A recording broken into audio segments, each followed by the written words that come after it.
पर्यटन भवन की स्थापना की जा रही है।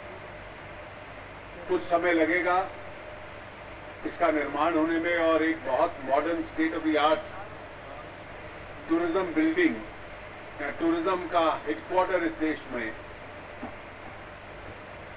नई दिल्ली के क्षेत्र के अंदर स्थापित होगा। मैं उम्मीद करता हूं कि मंत्रालय चलाना और जो लोग टूरिज्म की नीति का निर्माण करते हैं उनके लिए केंद्र और सुविधा का ये बहुत बड़ा साधन और केंद्र बन जाएगा। और इसलिए इस देश के पर्यटन में जो ताकत और पोटेंशियल है उसको पूरा कर पाना, उससे महेश जी की और इनके सहयोगियों की क्षमता भी बढ़ेगी। ये भाषण बहुत देर से चलते हैं कि इस देश का टूरिज्म पोटेंशियल है। आज लगभग भारत में 70 लाख टूरिस्ट आता है। पूरी दुनिया में 100 करोड़ टूरिस्ट हैं जो एक देश की सीमा से दूसरे देश में जाता है। पूरी दुनिया में लगभग 10-11% रोजगार लोगों को जो है वो टूरिज्म से संबंधित व्यवसायों के माध्यम से मिलता है। टूरिज्म का इतना पोटेंशियल है और टूरिज्म को आकर्षित करने की जो क्षमता होती है वो कई चीजों में है और शायद उनमें से हर एक ऐसी सुविधा प्रकृति की ओर से और वैसे भी इस देश में है। लोग समुद्र के तट पर बीच टूरिज्म में जाते हैं तो हिंदुस्तान में सबसे बड़ा पेनिनसुला देश दुनिया का है। सबसे बड़ा समुद्र का तट किसी देश में है तो हिंदुस्तान में है। अधिक से अधिक संख्या में नदियां हैं, फॉरेस्ट हैं, इतिहास है, संस्कृति है, कल्चर है। उसके साथ साथ धार्मिक स्थान हैं, पहाड़ हैं, आधुनिक और मॉडर्न शहर हैं। ये सब वो केंद्र हैं जो टूरिज्म को देश में लाने की क्षमता रखते हैं। लेकिन मुझे खेद है इस बात का कि टूरिज्म बढ़ाने के लिए जो नीतियां चाहिए पिछले 68 वर्षों में महेश जी, उस रास्ते पे हम नहीं चले। टूरिज्म कम और कमजोर कैसे हो सकता है? देश की नीतियां इस प्रकार से रही। छोटे छोटे देश हैं, एक एक शहर के देश हैं, जहां 4-4 करोड़ 5-5 करोड़ टूरिस्ट वर्ष का आता है और उन देशों में जाकर पूछो तो उनकी आर्थिक ताकत जो जीडीपी है उसका 40-50% हिस्सा टूरिज्म में से उभरता है। और इसलिए टूरिज्म को अगर इस देश में बढ़ाना है तो टूरिज्म के पीछे जो बुनियादी सिद्धांत है कि टूरिस्ट वो है जिसकी जेब के अंदर पैसा होता है, वो पैसा खर्चता है और दूसरे देश में रोजगार पैदा होता है, दूसरे देश के अंदर आर्थिक शक्ति पैदा। गरीब आदमी को उस पैसे के साधन के माध्यम से रोजगार मिलता है। इसलिए जितना अधिक टूरिज्म हम बढ़ाएंगे उतना अधिक टूरिज्म बढ़ाने से देश के टूरिज्म की क्षमता अधिक बढ़ेगी। और टूरिज्म बढ़ाने के लिए क्या आवश्यकता है कि देश के जो हवाई अड्डे हों वो आधुनिक हों।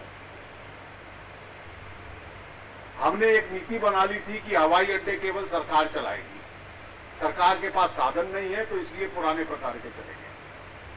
अब शायद पिछले कुछ वर्षों में उस नीति को हमने बदला है और हवाई अड्डे आधुनिक होने शुरू हुए।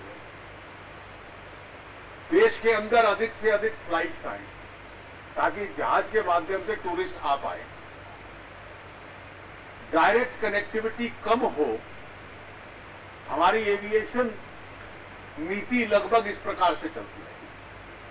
अब पिछले कुछ वर्षों से हमने खुली नीति बनाई है और उससे हर प्रकार की एयरलाइन, निजी एयरलाइंस भी, सरकारी एयरलाइन भी उसमें योगदान देकर उसको बढ़ा रही हैं, लेकिन अभी भी इसको 5-10 गुना अधिक बढ़ाने की आवश्यकता है और इसलिए टूरिस्ट को लाने की सुविधा हो, उसकी आवश्यकता है।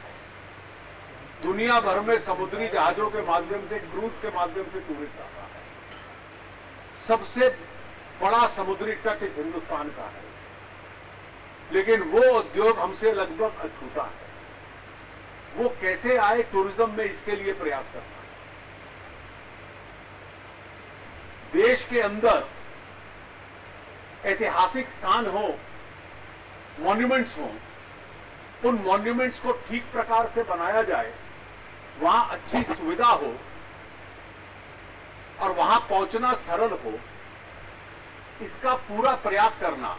और इस प्रकार के मॉन्यूमेंट्स हैं हिंदुस्तान में। हमारे यहाँ जो बुद्धिस्ट सर्किट है, जहां दुनिया की इतनी बड़ी जनसंख्या बौद्ध है और वो उस बुद्धिस्ट सर्किट पे जाना चाहती है। विदेशों से तो छोड़ो, हम में से कितने लोग उन स्थानों पर जा पाते हैं। हमने रेल की, एयर की, एयरपोर्ट की कितनी अच्छी सुविधा गया में, सारनाथ के साथ वाराणसी में अभी तक बनाई है। हर सरकारों में हम लोग बुद्धिस्ट सर्किट की बात करते हैं, तो इसलिए उसको ताकत देना, अन्य धार्मिक स्थल जो टूरिज्म के हैं उनको बढ़ाना, मुझे लगता है ये बहुत बड़ी आवश्यकता आज देश की बन चुकी है। और सबसे प्रमुख है, देश के भीतर वो कैसे घूमेगा। आपके रेलवे स्टेशन, आपकी रेल स्वच्छ हो, सुविधाजनक हो, हर स्थान पर पहुंचे, समय पर पहुंचे और रेल के अंदर यात्रा करना अपना एक अनुभव बन जाए। हाईवे चलिए सुधर रहे हैं, इसलिए सड़क की यातायात में कुछ लाभ हो रहा है, लेकिन इस सब दिशा में हम बढ़ेंगे। और सबसे प्रमुख यह है कि देश में केवल महंगे नहीं, सस्ते और मध्यम स्तर के होटल भी हों। और होटलों को महंगा करना, हर सरकार उसके ऊपर टैक्स पे टैक्स लगाती जाए। कई बार मैंने राज्य सरकारों में भी देखा है, तो फिर उसकी महंगाई की वजह से भी कई बार टूरिस्ट कम हो जाता है। हम थाईलैंड जैसे देशों को देखें, उन्होंने टूरिज्म की संख्या बढ़ाई, दे इंक्रीज द वॉल्यूम्स। और वॉल्यूम्स बढ़ाने के पीछे सार ये था कि सरकार ने ऐसी सुविधा दे दी कि वहां जा पाना सस्ते रूप से। आज मैं देखता हूं कि बड़े पैसे वाले अमीर लोग, उनको लगता है कि दिल्ली के अंदर या मुंबई के अंदर विवाह करने से ज्यादा सस्ता पड़ता है, वहां जाकर कुछ लोग ले जाओ कर लो। वो इसलिए कि वहां होटल भी उनको सस्ते मिल जाते हैं। इसलिए पूरी दुनिया को आकर्षित करने के लिए टूरिज्म का पूरा, जहां गंगा है, जहां कश्मीर है, जहां ताजमहल है, जहां जंगल है, जहां मुंबई, दिल्ली, बेंगलुरु जैसे शहर हैं, ये जो 70 लाख लोग आते हैं ना, अगर इसको आईने में से सही रूप से देखें तो इनमें एक बहुत बड़ी संख्या एनआरआई है। और इसलिए जो पर्यटक के रूप में टूरिस्ट आता है, उसकी संख्या बड़े पैमाने में आज बढ़ाने की बहुत आवश्यकता है। और बढ़ाने के लिए जो टूरिज्म का इंफ्रास्ट्रक्चर है, उसकी बहुत बड़ी आवश्यकता है। तो मैं इसलिए आज जब नए कार्यालय का हम लोग उद्घाटन कर रहे हैं, तो मैं महेश जी इस बात का आग्रह करूंगा कि जो भी इस देश की टूरिज्म पॉलिसी बनाए, इसमें राज्य सरकारों का बहुत बड़ा रोल है। और राज्य सरकारों के उस रोल में आपके पास कल्चर विभाग भी है। देश के मॉन्यूमेंट्स को हम लोग चमका दें। आज भारत का, आज पूरा विश्व भारत की ओर देख रहा है, और इसलिए भारत की इस ताकत पे, भारत का टूरिज्म बढ़े, भारत की आर्थिक ताकत बढ़े, इसकी बहुत बड़ी आवश्यकता है। आज हम लोगों ने देखा कि पिछले कुछ दिनों माननीय प्रधानमंत्री जी अमेरिका के अंदर हैं।